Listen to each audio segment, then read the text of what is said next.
हर हर महादेव। पितृपक्ष जो कि श्राद्ध के नाम से भी जाने जाते हैं, कहते हैं पितृपक्ष 2024 में श्राद्ध की तिथियां और महत्व जानेंगे। यही पितृपक्ष कब से प्रारंभ हो रहा है और पितृपक्ष देखने को पूरा मिलेगा श्राद्ध कैलेंडर की तरह से। आपको पितृपक्ष की आसान विधि, किस प्रकार पूजा करनी चाहिए, पितृपक्ष में अपने पितरों के लिए किस प्रकार हमें तर्पण करना चाहिए, पिंडदान करना चाहिए। और पितृपक्ष जो वो विशेष होता है, क्योंकि कहते हैं हमारे पितृ जो है श्राद्ध के लिए आते हैं। और पितृपक्ष की श्राद्ध तिथियां जानेंगे क्रम वाइज, कब कब पितृपक्ष की तिथियां हैं, कौन कौन सी तिथियां कब हैं, पितृपक्ष 2024 में कब प्रारंभ है और कब समाप्त है, जानेंगे पितृपक्ष की सारी जानकारी। तो जानने से पहले दोस्त झलक दानी चैनल को सब्सक्राइब करें और वीडियो को लाइक करें। दोस्तों, पितृपक्ष से तात्पर्य हमारे पितरों की अवधि से है। मान्यता है कि पितृपक्ष में हमें जो पितरों का तर्पण करना चाहिए, पितृपक्ष में हमें श्राद्ध करने चाहिए। और पितृपक्ष में जो है पितरों के लिए कई प्रकार की पूजा की जाती है, जैसे कि पितृदोष समाप्त करने के लिए पितृलोक से धरती पर आते हैं और 15 दिन यहाँ रहकर वंशजनों द्वारा अपने प्रति भोग ग्रहण करते हैं। कहते हैं पितृ जो है पितृलोक से धरती पर आते हैं और यहाँ अपने वंश जो द्वारा हैं उनसे अपना भोग ग्रहण करते हैं। इससे उनकी आत्मा तृप्त होती है। साल में एक बार आता है। बाद में वंशजनों को आशीर्वाद देकर पूर्वज अपने लोक को चले जाते हैं। अगर इन 15 दिनों में आप अपने पूर्वजों के लिए दर्पण, पिंडदान या भोग अर्पित करते हैं तो आपके पितृ खुश हो जाते हैं, प्रसन्न हो जाते हैं और आपको आशीर्वाद देकर जाते हैं और आपके जीवन में खुशी आ जाती है। आइए जानते हैं कब से हो रहे हैं पितृपक्ष और श्राद्ध, जानेंगे कैलेंडर द्वारा कौन कौन सी तिथियों में पितृपक्ष हैं, कब प्रारंभ हो रहे हैं और कब समाप्त है। कहते हैं कब से शुरू होंगे पितृपक्ष। दक्षिणी भारतीय पंचांग के अनुसार पितृपक्ष भाद्रपद से चांद्र मास में पड़ता है और पूर्ण चंद्रमा के दिन यानी पूर्ण चंद्रमा के दिन एक बाद में प्रारंभ होता है। वही उत्तरी भारतीय में पूर्वांत पंचांग के अनुसार पितृपक्ष अश्विनी के चंद्रमास में पड़ता है और भाद्रपद में पूर्ण चंद्रमा के दिन या पूर्ण चंद्रमा के अगले दिन प्रारंभ होते हैं। हालांकि उत्तर दक्षिण भारतीय लोगों के श्राद्ध की विधि समान और समान दिन ही होती है।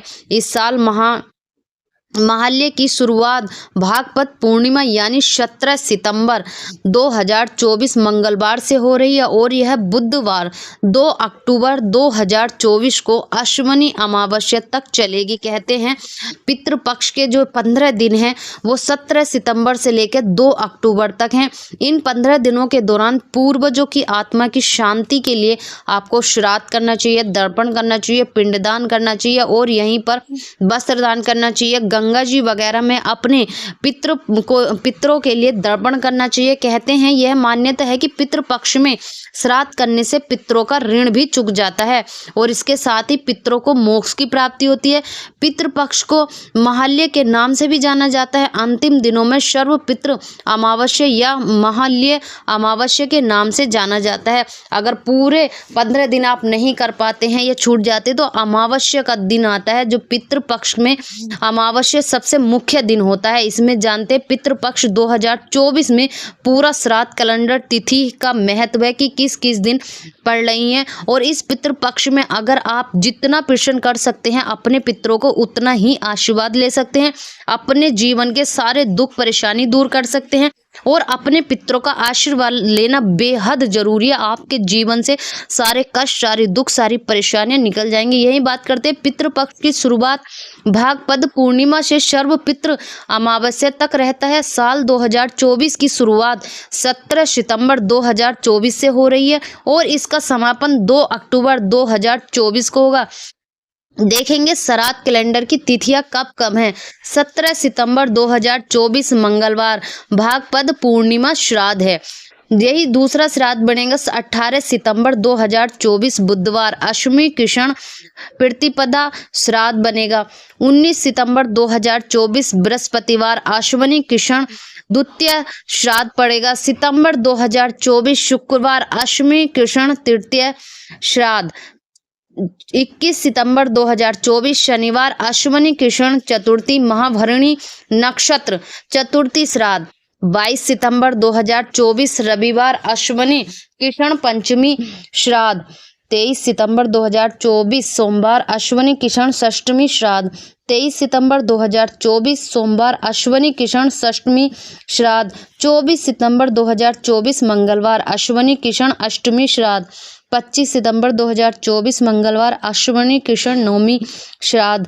26 सितंबर 2024 अश्विनी कृष्ण दशमी श्राद्ध। 27 सितंबर 2024 कृष्ण एकादशी श्राद्ध।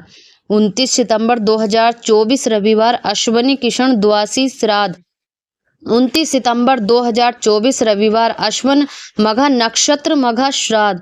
30 सितंबर 2024 सोमवार अश्विनी कृष्ण त्रयोदशी श्राद्ध। 1 अक्टूबर 2024 मंगलवार अश्विनी कृष्ण चतुर्थी श्राद्ध। 2 अक्टूबर 2024 बुधवार सर्व पितृ अमावस्या श्राद्ध। ये जो पितृपक्ष के जो सारे श्राद्ध तिथियां थी ये बहुत ही मेन थी। इसके बाद आपके जीवन में आती हैं कि अमावस्या, जितने भी किसी का अगर कुछ भी पूजा से संबंधित चीजें छूट जाती हैं तो वो सब लोग अमावस्या के दिन अपने पितरों के लिए जरूर श्राद्ध दर्पण पिंडदान करते हैं। अगर ये पिंडदान आप गया जी जाकर या गंगा जी में जाकर या बहते पानी में जाकर पितृपक्ष के लिए करते हैं तो बेहद खास होता है। पितरों के लिए अलग अलग प्रकार के विधिवत चीजें निकाल कर पितृदान किया जाता है। कहते हैं मान्यताओं के अनुसार पितरों की शांति के लिए ये सारी चीजें की जाती है ताकि पितरों को मोक्ष की प्राप्ति होती है। कुछ लोग कहते हैं कि पितृ दोष है, उनके जीवन में बहुत ज्यादा परेशानी आ रही, बाधाएं आ रही या उनके पितरों को मुक्ति नहीं मिली है, तो अपने पितरों को मुक्ति दिलाने के लिए आपको ये श्राद्ध करने चाहिए, दर्पण करना चाहिए और इसी से अपने पितरों के लिए आपको अमावस्या पर दान, सीधा, अनाज, वस्त्र जितना भी हो सके आप अपनी सामर्थ्य के अनुसार दे सकते हैं। और यही बात करेंगे पितरों की शांति के लिए 1 लोटा जल आपको नित्य 15 दिन देना चाहिए। श्राद्ध के समय आप कुछ नहीं कर सकते, आपकी कुछ सामर्थ्य नहीं है तो मात्र 1 लोटे जल से आपके पितरों को मोक्ष की प्राप्ति होती है। लेकिन 1 लोटा जल घर के बेटे को देना है, जो बड़ा बेटा होता है। कहते हैं बेटे या पुरुष के हाथों से दिया हुआ 1 लोटा जल भी पितरों को मोक्ष की प्राप्ति देता है। तो वही नियम भी है कि पितरों के लिए जो है वो घर का बेटा ही दान करता है, भोग निकालता है, दर्पण करता है, पिंडदान करता है। गरुड़ पुराण के अनुसार पितरों के लिए ये सारी चीजें करना पड़ता है, भोजन कराना पड़ता है। तो ये सारे महापुराण पितरों के अनुसार देवताओं को प्रसन्न करने के लिए, और कहते हैं इस समय भगवान धरती पर आते हैं पितृगण हमारे, जो कि पूरी तरीके से अपना भोग ग्रहण करके जाते हैं। तो वैसे ही ये अन्न का दान बहुत जरूरी है। आप जितने भी अगर मंदिर जाकर दान कर सकते हैं, आप नदी पर, गंगा जी पर, कहीं पर भी दान कर सकते हैं। ये थे तिथियां और